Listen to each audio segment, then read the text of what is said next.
4 বছর পর আর ভেসেলে নয়, মুড়িগঙ্গার উপর সেতু পেরিয়েই গঙ্গাসাগরে পৌঁছতে পারবেন পুণ্যার্থীরা।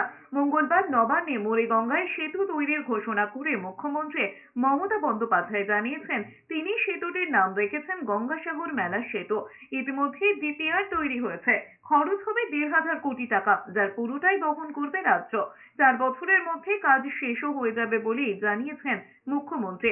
ফলে ভেসেলের জন্য ঘন্টার পর ঘন্টা অপেক্ষা করতে হবে না পুণ্যার্থীদের। খুব সহজেই কপিল মুনির আশ্রমে পৌঁছানো যাবে। একই সঙ্গে কেন্দ্রের বিরুদ্ধে সহায়তা না মেলারও অভিযোগ তুলেছেন মমতা বন্দ্যোপাধ্যায়। 2025-এর জানুয়ারি মাসে 8 থেকে 17 ফেব্রুয়ারি হতে চলেছে গঙ্গাসাগর মেলা। 5ই জানুয়ারি গঙ্গাসাগরে পুণ্যার্থীদের সঙ্গে দেখা করতে বাবুঘাটে যাবেন মমতা বন্দ্যোপাধ্যায়। এরপর 6 থেকে 7ই জানুয়ারি গঙ্গাসাগর পরিদর্শনে যাবেন। আমাদের গঙ্গাসাগর মেলা জল পেরিয়ে যেতে হয়, খুব কঠিন।